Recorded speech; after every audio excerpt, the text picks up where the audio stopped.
This channel does not promote any violent, harmful, or illegal activities. All content provided by this channel is meant for an educational purpose only. এবার আমরা সরাসরি চলে যাব ফুলবাড়ি সীমান্তে। সেখানে রয়েছেন আমাদের সহকর্মী প্রসেনজিৎ। ইতিমধ্যেই আপনারা জানেন যে ফুলবাড়িতে ভারত বাংলাদেশ সীমান্তে বাড়ানো হয়েছে সেনা মোতায়েন। আমি একবার সরাসরি চলে যাব প্রসেনজিতের কাছে। প্রসেনজিৎ, এই মুহূর্তে কি পরিস্থিতি?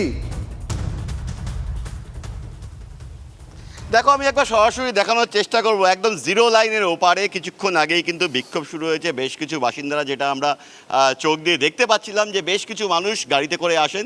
তারপরও এই এলাকায় সম্ভবত আগুন ধরানো হয়েছে, কারণ বহু দূর থেকে আমরা যেটা দেখতে পাচ্ছি যে ধোয়া ধোয়া পরিবেশ গোটা এলাকা জুড়ে, এবং সেই কারণে কিন্তু তড়িঘড়ি আমাদের যে পার্টের যে গেট, সেই গেট কিন্তু বিএসএফ বন্ধ করে দিয়েছে। বিএসএফের যারা আধিকারিক আছেন তারা কিন্তু ওই এলাকায় গিয়েছেন।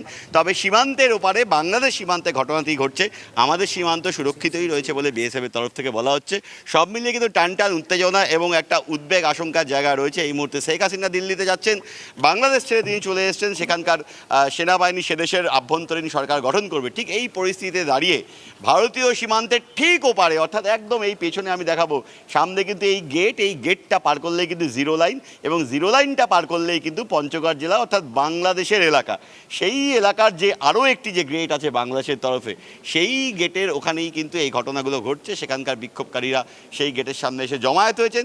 তবে তারা ঠিক কী উদ্দেশ্যে জমায়েত হয়েছেন তা এই জায়গায় দাঁড়িয়ে স্পষ্ট নয়। তবে যে কোনো ধরনের আশঙ্কার জায়গা থেকে কিন্তু বিএসএফ মোতায়েন রয়েছে, গেটগুলোকে বন্ধ করা রয়েছে। আর এই মুহূর্তে যারা বাংলাদেশ যাবেন বলে জড়ো হয়েছেন, এই বাসিন্দারা যারা বাংলাদেশের নাগরিক, তারা ধীরে ধীরে যাওয়ার চেষ্টা করছেন। তারাও এখানে জমায়েত হয়ে রয়েছেন যে গেটের ওপারে বাংলাদেশের প্রান্তে, সেখানে পরিস্থিতি কিছুটা স্বাভাবিক হলে। প্রসেনজিৎ, আমাদের সঙ্গে থাকো। এই মুহূর্তে মুখ্যমন্ত্রী মমতা বন্দ্যোপাধ্যায় শেখ হাসিনা দেশ ছাড়ার পর কি বললেন শোনাবো। দিদি দিদি দিদি এই দেখেছো সিএম বলবে চলে এসো মুখ্যমন্ত্রী মমতা বন্দ্যোপাধ্যায় এই মুহূর্তে তার প্রতিক্রিয়া কি শোনাবো আপনাদের। শেখ হাসিনা দেশ ছাড়ার পর প্রথমবার রিয়াক্ট করলেন মমতা বন্দ্যোপাধ্যায়। কি বলছেন তিনি সাংবাদিকদের মুখোমুখি হয়ে, শুনুন।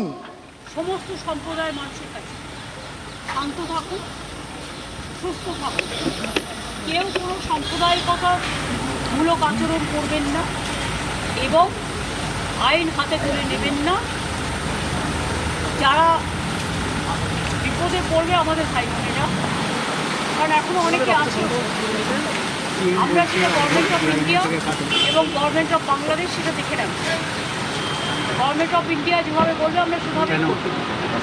আর আমি সমস্ত পলিটিক্যাল পার্টি লিডারদের অনুরোধ করছি এবং বিশেষ করে সমস্ত জগতের সবাইকে, দয়া করে এমন কিছু পোস্ট করবেন না যাতে কোনো সাম্প্রদায়িক সম্প্রীতি এখানে নষ্ট হয়।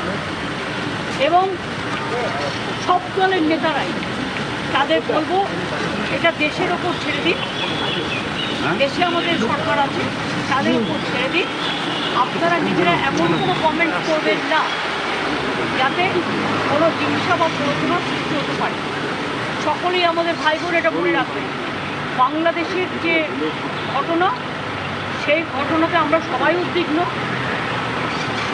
কিন্তু সেটা নিয়ে পোস্ট করতে গিয়ে এমন কিছু লিখবেন না বা বলবেন না যাতে বাংলার কোনো শান্তি নষ্ট হতে পারে বা ভারতের শান্তি নষ্ট হতে পারে। এটা আমি সবাইকে বলি, ইনক্লুডিং দ্য বিজেপি লিডার, কারণ তারা অলরেডি কিছু পোস্ট করছে যে পোস্টগুলো করা উচিত না বলে আমি আমাদের নেতাদেরও বলবো কেউ কোনো পোস্ট যাবে। সুতরাং আমি আপনাদেরও বলবো এবং সমাজ জগৎকেও বলবো, শান্তি রক্ষার স্বার্থে আসুন। ইন্ডিয়া একটা কান্ট্রি, বাংলাদেশও একটা কান্ট্রি, কিন্তু পাশের যদি রাজ্যে কিছু হয়, আমার প্রতিবেশী কিছু হয়, তার একটা প্রভাব পাশের রাজ্যে পড়ে।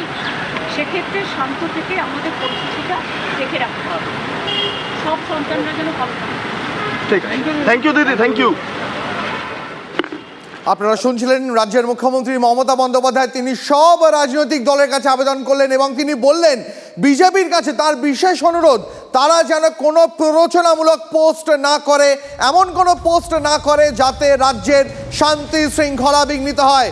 রাজ্যের সব মানুষকে শান্ত সংযত থাকার অনুরোধ করলেন রাজ্যের মুখ্যমন্ত্রী মমতা বন্দ্যোপাধ্যায়। আমি আরেকবার চলে যাবো প্রসেনজিৎ, তোমাকে থামিয়েছিলাম এই মুহূর্তে ফুলবাড়ির সীমান্তে কি অবস্থা আরেকবার যদি দেখাও। একদম দেখো, যে কথাটা মুখ্যমন্ত্রী এইমাত্র দর্শকদের উদ্দেশ্যে বললেন, বাংলার মানুষের উদ্দেশ্যে বললেন যে বাংলায় শান্তি শৃঙ্খলা বজায় রাখতে হবে, বাংলাদেশের আভ্যন্তরীণ পরিস্থিতির আমূল পরিবর্তন হচ্ছে। এই জায়গায় দাঁড়িয়ে গোটা দেশ উদ্বিগ্ন, আমরাও উদ্বিগ্ন। এই মুহূর্তে আমি আরও একবার বাংলাদেশ সীমান্তটা দেখাবো। ঠিক এই কারণেই কিন্তু, যাতে এলাকার পরিস্থিতিগুলো নিয়ন্ত্রণে থাকে, সেই কারণেই কিন্তু বাড়তি বেশ কিছু পদক্ষেপ করা হচ্ছে।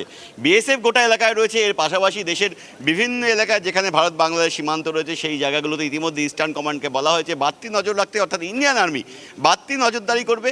বাংলাদেশের এই নতুন যে আভ্যন্তরীণ পরিস্থিতি, সেই পরিস্থিতিটা কোন দিকে যাচ্ছে সেইটা নজরে রাখা, এবং তার ক্ষেত্রে এই যে সীমান্ত এলাকাগুলো, সেই সীমান্ত এলাকায় যাতে বেআইনি অনুপ্রবেশ না হয় বা পরিবর্তিত পরিস্থিতি এমন কোনো আশঙ্কাজনক জায়গা না হয় যাতে বাংলার সম্প্রীতি নষ্ট হয়, বাংলার শান্তি শৃঙ্খলা নষ্ট হয়, ভারতের আভ্যন্তরীণ নিরাপত্তা নষ্ট হয়, সেই জায়গাটায় কিন্তু প্রাধান্যের জায়গা।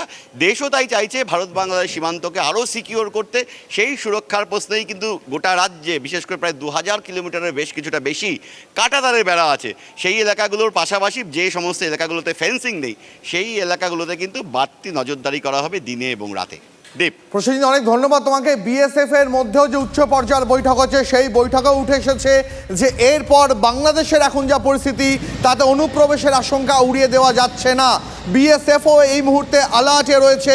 আপনারা জানেন বিএসএফ এর ডিজি তিনি ইতিমধ্যেই কলকাতা এসে পৌঁছেছেন এবং দেশের সবকটি সীমান্ত, ভারত বাংলাদেশের সবকটি সীমান্ত এই মুহূর্তে অ্যালার্টে রাখা হয়েছে।